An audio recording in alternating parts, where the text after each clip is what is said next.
और अब अगली खबर, राष्ट्रगान के अपमान के आरोपों को लेकर बिहार में राजनीति गर्म है। विपक्ष का आरोप है कि सीएम नीतीश कुमार ने राष्ट्रगान का अपमान किया। बड़ी खबर यह आ रही है कि आज महागठबंधन के नेता और कार्यकर्ता नीतीश के खिलाफ प्रदर्शन करेंगे। सभी जिला मुख्यालयों पर नीतीश का पुतला दहन करने का ऐलान किया गया है। आरजेडी का कहना यह कि नीतीश कुमार को राष्ट्रगान के अपमान के लिए पूरे देश से माफी मांगनी चाहिए और इस्तीफा भी देना चाहिए। आरजेडी यह भी कह रही है कि नीतीश की सेहत ठीक नहीं है और अब वो राज्य चलाने लायक नहीं है। जेडीयू और बीजेपी की तरफ से भी पलटवार हो रहा है। दोनों पार्टियां कह रही हैं कि नीतीश ने राष्ट्रगान का अपमान नहीं किया। तो आरजेडी ने इसे एक बड़ा मुद्दा बना दिया है।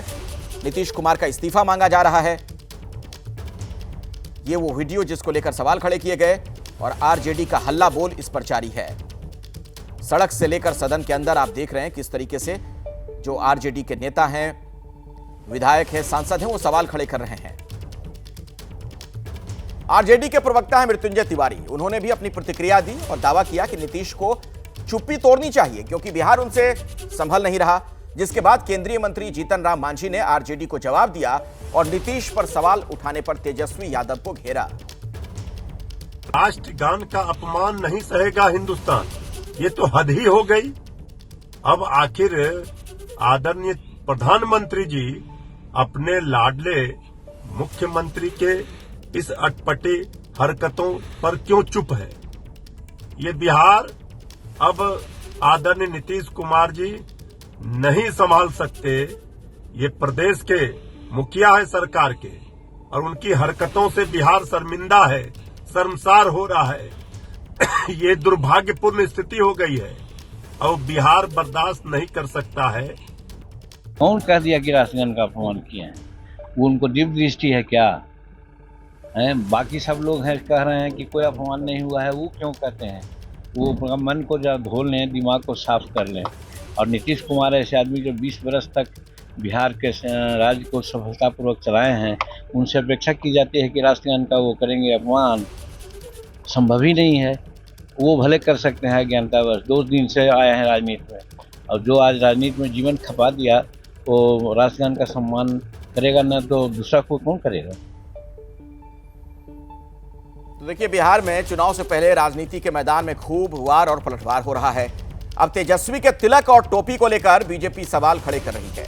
तेजस्वी यादव की इन्हीं 2 तस्वीरों को लेकर बिहार में राजनीति गर्म है, जो अब हम आपको दिखाएंगे। दरअसल तेजस्वी कल दरभंगा के दौरे पर थे। दरभंगा के जाले में उन्होंने अहिल्या स्थान में पहले तिलक लगाया, पूजा पाठ की उन्होंने, और पूजा पाठ के बाद तेजस्वी मंदिर से 2 किलोमीटर दूर अपनी पार्टी के नेताओं के साथ इफ्तार में पहुंचे। जब इफ्तार में तेजस्वी पहुंचे तो तिलक हट चुका था। अब उनके सिर पर टोपी थी। तिलक के बाद टोपी वाली यह तस्वीर अब बीजेपी को अच्छी नहीं लग रही। बीजेपी सवाल पूछ रही है, लेकिन आरजेडी का कहना है कि बीजेपी सिर्फ बांटने वाली राजनीति करती है। तो पहले मंदिर में पूजा पाठ करते नजर आए तेजस्वी। आप देख रहे हैं उनके मस्तक पर, सिर पर तिलक, और दूसरी तस्वीर इफ्तार पार्टी में फिर दिखे। तो बिहार में इस साल चुनाव भी होने हैं। ऐसे में बीजेपी और आरजेडी में सियासी जंग की स्थिति है। बीजेपी ने जहां तेजस्वी के तिलक हटाकर टोपी पहनने पर सवाल उठाया, तो आरजेडी ने बीजेपी पर पलटवार किया कि वो समाज को बांटने का काम कर रही है। तेजस्वी यादव जी को शर्म करनी चाहिए कि वो खुद मन से गए थे या किसी के दबाव में गए थे। ध्यान रखना चाहिए कि हम अपने धर्म के साथ दूसरे के धर्म का सम्मान करें, न कि अपने धर्म को अपमानित करके दूसरे के धर्म को सम्मान करने जाए। तेजस्वी यादव वोट की रोटी सेकने जाले गए थे आज। मुझे खेद है इस बात का कि तिलक मिटाकर उन्होंने टोपी धारण किया। जाले ही नहीं, बिहार की महान जनता इन चीजों को देख रही है। तेजस्वी यादव जी, संजय सरावगी जी और जीवेश कुमार जी नए मंत्री बने हैं, इसलिए आप लोगों को आंख में मोतिया बिंद हो गया, दिखता नहीं है।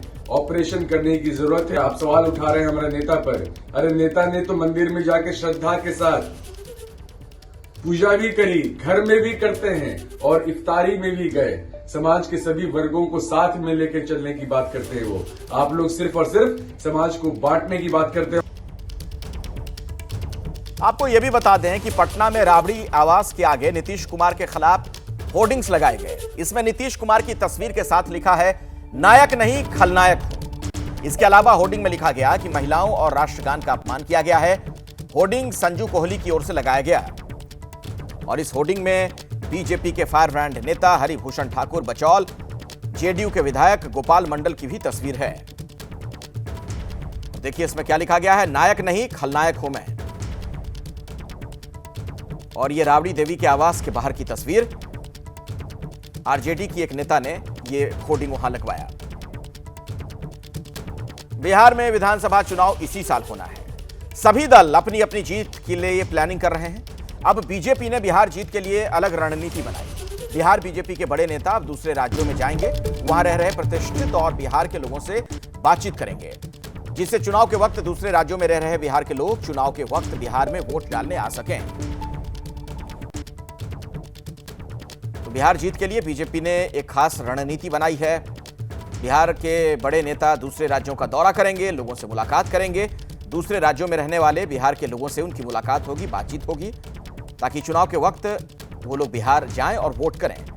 आपको पता है बिहार की एक बड़ी आबादी अलग अलग राज्यों में रोजगार के सिलसिले में गई, वहां पर काम करते हैं लोग, रहते हैं। उन लोगों से मुलाकात करेंगे बीजेपी के ये नेता। अगले 3 महीने अलग अलग राज्यों का वो दौरा करेंगे। बिहार चुनाव में बीजेपी का एक विजय प्लान ये भी नजर आ रहा है कि ऐसे लोग जो वहां के रहने वाले हैं, मूलतः वहां के निवासी हैं, जिनके पास वहां की वोटर आईडी है, जो बाहर रहने लगे हैं दूसरे राज्यों में, उनसे भी संपर्क साधा जाएगा ताकि चुनाव के वक्त वो वोट डालने आए। बीजेपी को यह लगता है कि इससे उन्हें फायदा होगा।